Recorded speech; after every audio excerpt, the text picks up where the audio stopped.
我教呢啲 short question 咧，我從來都唔跟 topic 教嘅。OK， 咁從來咧我教 skill 都唔跟 topic 教嘅。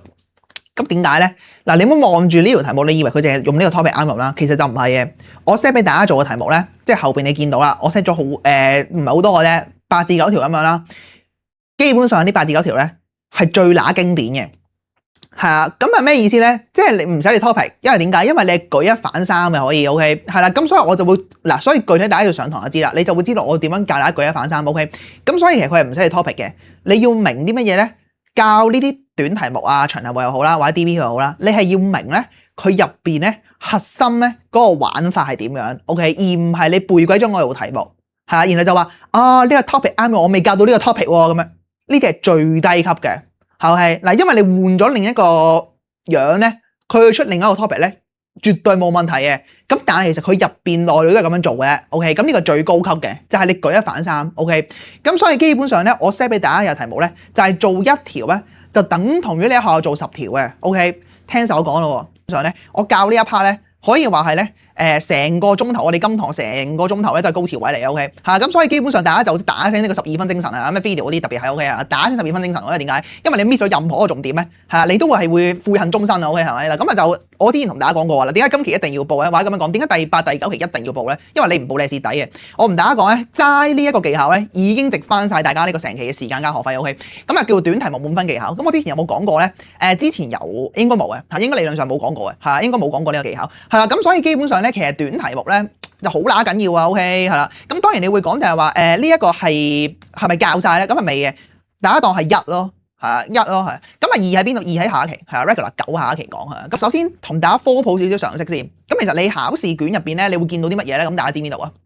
你假如 in case，假如有啲新同學咧，即係我知有啲新同學可能係插班呢一期咁樣啦。咁其實你我就問大家問題先嗱，無論你嘅分數係點都好啦，其實你基本上咧，或者咁樣講啦，全港學校都好啦。根據我本人嘅經驗，我教過咁多人嘅經驗咧，基本上全港嘅學校咧，其實都值得呢幾樣嘢嘅啫。咁就係咩咧？就係第一樣嘢，第一個板塊係啲咩？就係白痴題。咁咩叫白痴題咧？即係我哋稱之為叫做咩？稱之為就係叫做就係嗰堆叫咩 MC 啊，咩填充嗰抽嘢啦，係咪？咁嗰抽嘢，咁假如你係跟足我嘅，咁你有準時續交嘅，咁嗰抽嘢你係擺喺邊度操咧？神操題集嗰度搞噶嘛，係咪？咁所以基本上就即係呢個係 DIY 嘅俾大家。係咁啊 DIY 啊嘛，係咪？咁嗰抽嘢點解係 DIY 咧？因為基本上咧，其實就冇意思嘅講嚟 OK 啊，全部講嚟係白痴嘅，因為你識做就識咋，唔識就唔識㗎，係咪？咁冇可能話我教你個神技咁樣，咁你又即刻就識咁樣變成唔識變識咁樣，咁冇可能嘅 OK。咁你呢一 part 就冇意思，即係我哋做嚟冇意思 OK。咁你自己翻去自己玩得。咁然後第二 part 就係我哋上堂瘋狂地不停地操練係啲咩咧 ？DBQ 啊嘛。咁所謂 DBQ 即係 database question，即係所謂資料題啦。咁你資料題即係咩咧？嗱，資料題呢樣嘢咧，其實就好簡單嘅啫，就係我係咁同大家做嘅，點解會做咁多咧？因為資料題冇鬼得背書嘅，咁所以資料題你係考你啲咩咧？閱讀理解嘅。咁我之前講好多次，即係假如你係新生嘅話咧，咁我之後嗰2堂我會再同大家改交代嘅 OK。咁但係其實就點解你咁低分？因為你係狂背書嘅咯。咁但係人哋唔係考你背書嘅咯。咁所以其實人哋係考閱讀理解嘅時候咧，其實你係睇個資料去答。咁但係你又會講個問題啦。咁所以點解我哋咧係講緊我哋個教法咧？即係上一堂我已經交代過呢樣嘢啦，就係我哋嘅教法點解會係85時間教通用答題技巧咧？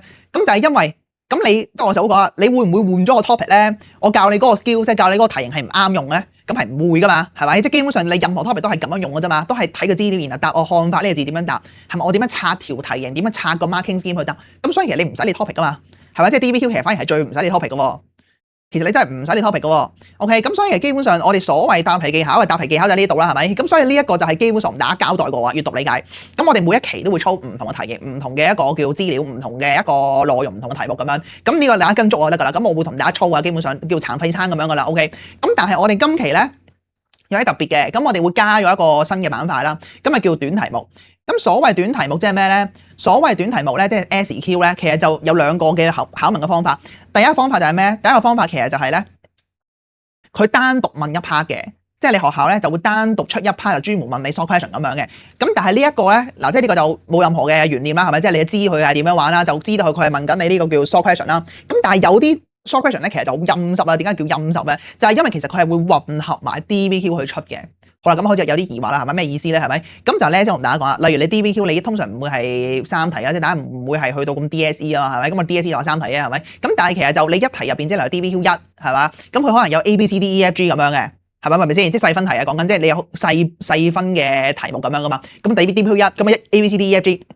咁然後咧入邊咧可能 let's say 啦，你其中有2條嘅一條咁樣啦，咁佢以免你點解會加落去咧？就係因為佢以免你寫得太慘，係啊，即係佢以免你咧班個你淨係睇閱讀理解咧，咁你有機會咧你唔識噶嘛，係咪？即係點啊？即係你啲嘛？你背咗好多嘢，但係咧你身痕啊，係咪？即係佢要俾啲地方大家咧去宣泄你背咗嘅嘢噶嘛，係咪？咁所以其實佢就會加1-2題 short question 咁樣。咁所以其實第二個問法就係咩？就係融合DBQ 去答嘅。融合 DBQ 咁樣去出嘅，咁就係例如咧，即係一條題目入邊 A、B、C、D、E、F、G 咁樣咧，咁可能咧即係 C 題啦，或者 D 題啦，咁佢可能係就係話，咁啊就係就你所知，咁啊4分咁樣，咁係靠你背書嘅 ，OK，咁所以基本上咧，其實就係因為點解要出個背書咧，就係因為佢驚你咧班友咧就係睇資料咧，你又唔識睇啊嘛，係咪？即係你就係識得背書，係嘛？咁呢啲叫咩叫？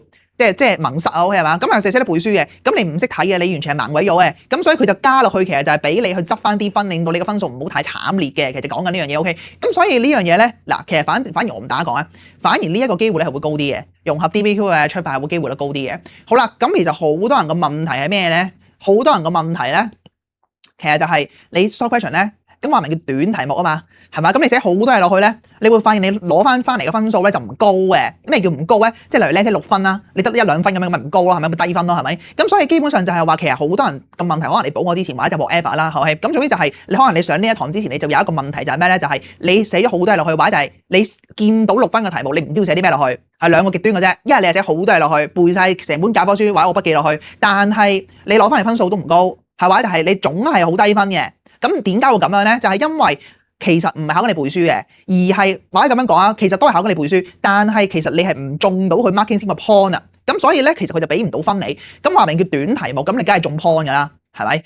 咁假如我係要你答好多嘢落去，咁我叫長題目啦，係咪？咁又唔係叫短題目啦，咁所以基本上就係話你短題目點解寫好多嘢落去，但係好低分咧？因為你根本都唔知佢想點樣答，係啊，即係佢點樣問你，佢究竟個 marking scheme 點樣 set， 係啊，咁所以你有呢個問題啦。咁二嚟就係咩？二嚟就係話可能有機會有啲人你見到6分嘅，你完全係 no idea， 你完全係唔知點樣去答呢6分嘅題目嘅，係即係就算我要你背書嘅。係啊，你都唔知點背嘅，係咪 OK？咁有啲人會有呢個問題嘅。好啦，咁所以我哋今堂咧，你有呢個問題咧，其實就好簡單嘅啫。咁我做人係非常之簡單嘅，就係大家有咩問題咧，我就幫大家解決呢個問題嘅 OK。咁所以點解我就好講你上個堂係慳時間你買捷徑咧？就係因為其實我呢一堂咧，我今堂咧就勝過大家坐喺個書台面前溫你本教科書咧溫10個鐘頭咧，都冇我想一個冇上我1個鐘頭咁有價值。我同大家講 OK。咁所以你有呢個問題咧，我就幫大家解決呢個問題。好啦，首先你要知道咧。好啦，首先我哋就係講一講咧短題目係點樣評分先。好啦，咁評分呢樣嘢咧，其實好多人有個同大家講過個問題啦，就係你寫好多嘢落去，但係你係冇乜分。咁點解咧？因為你唔中佢嘅 point。好啦，咁所以咧，其實我會同大家講一個好破天荒嘅嘢，叫咩咧？就係短題目咧，唔係你寫得越多就越高分嘅，唔係你內容長度嘅問題，而係你能唔能夠中到佢嘅 point。係首先第一部曲就係咩？就係大家要知道咧。咩叫得分點先？